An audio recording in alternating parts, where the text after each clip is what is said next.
నుంచి మొదటి నుంచి కూడా మీరు చాలా వరకు అంటే వివరిస్తూ వస్తున్నారు కదా, ఏం చెప్తారు? ఇక్కడ ఇప్పుడు సిట్టు విచారణ జరిగిన తర్వాత విచారణలో చాలా కొత్త విషయాలు వెలుగులోకి వచ్చినాయండి.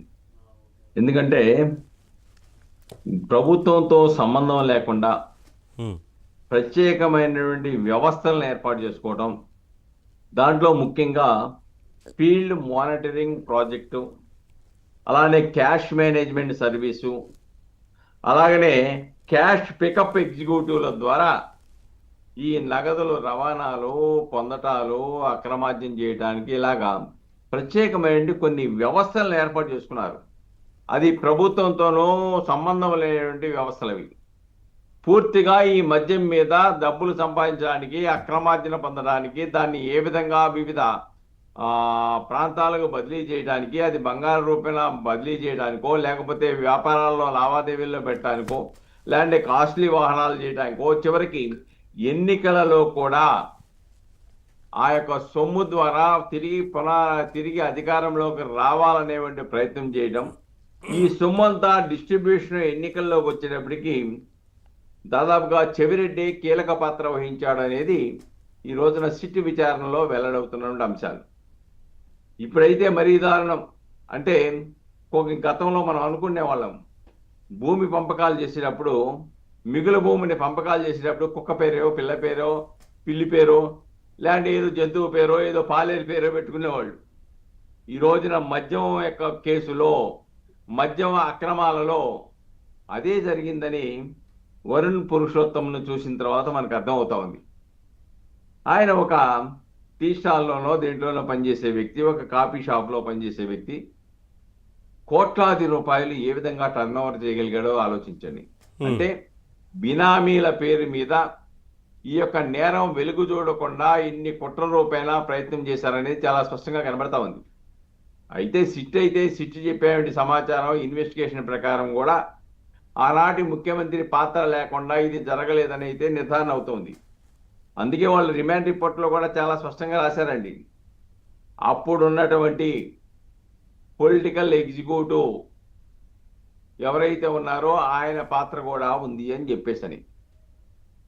పేరు పెట్టకపోవచ్చు కానీ ఇదంతా కూడా జగన్మోహన్ రెడ్డి చుట్టూనే తిరుగుతుంది. అలానే సాక్షులు చెప్పిన ఆధారాలు కానీ, అదే ఇప్పుడు మీరు చెప్పినట్లుగా సార్ ఒక్కొక్కరుగా వెళ్తూ వెళ్తూ ఫైనల్గా అసలు అంతిమ లబ్ధిదారు ఎవరు ఏంటి అనేది తెలుస్తుంది సిట్టు విచారణలో.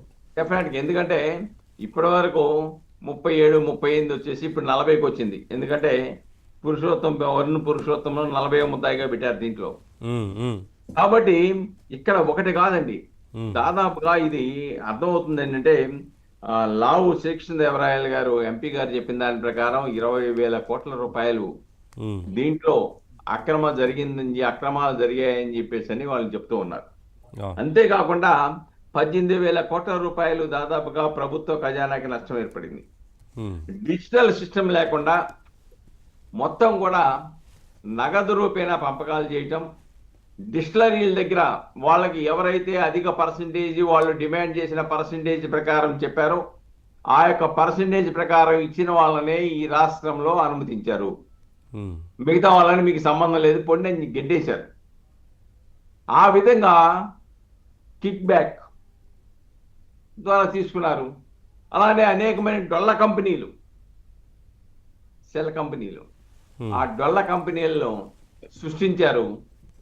కాబట్టి దీంట్లో ఎన్ని కోట్ల రూపాయలని ఏ విధంగా అక్రమాల ద్వారా ఎలా పంపిణీ చేయాలో, లేకుంటే ఏ విధంగా ముడిసరుకులు కొనారో పరిశ్రమలకి చాలా స్పష్టంగా విచారణ సంస్థ వెల్లడించింది. అయితే వాళ్ళు చెవిరెడ్డి భాస్కర్ రెడ్డి పాపం పోలీస్ కస్టడీకి తీసుకున్నా లేకపోతే కోర్టుకు హాజరుపరుతున్నా, అవును, ఏదో పెద్ద నీతివంతుల్లాగా కేకలు అరుపులు ఇష్టానుసారం చేసి గగ్గోలు చేస్తా పెడతా ఉన్నాడు. ఏంటి అసలు ఆ విషయంలో కూడా పోలీసులకు కొంచెం సీరియస్ గా ఉండాలి. అక్కడ అలా చేయడానికి లేదు కదా. డెఫినెట్ గా విచారణకు సహకరించాలి. సహకరించకుండా పోలీసు వాళ్ళని బెదిరించే పరిస్థితి. మరి బయట అలా హల్చల్ చేస్తా ఉంటే ఇంకేం సమాధానాలు చెప్తారు లోపల? ఇంకా ఇంకా అది స్క్రిప్ట్ అండి. ఇది మనం ఊహకు అందనటువంటి అంశం. అది స్క్రిప్ట్. గుర్తులేదు, మర్చిపోయాను, తెలియదు.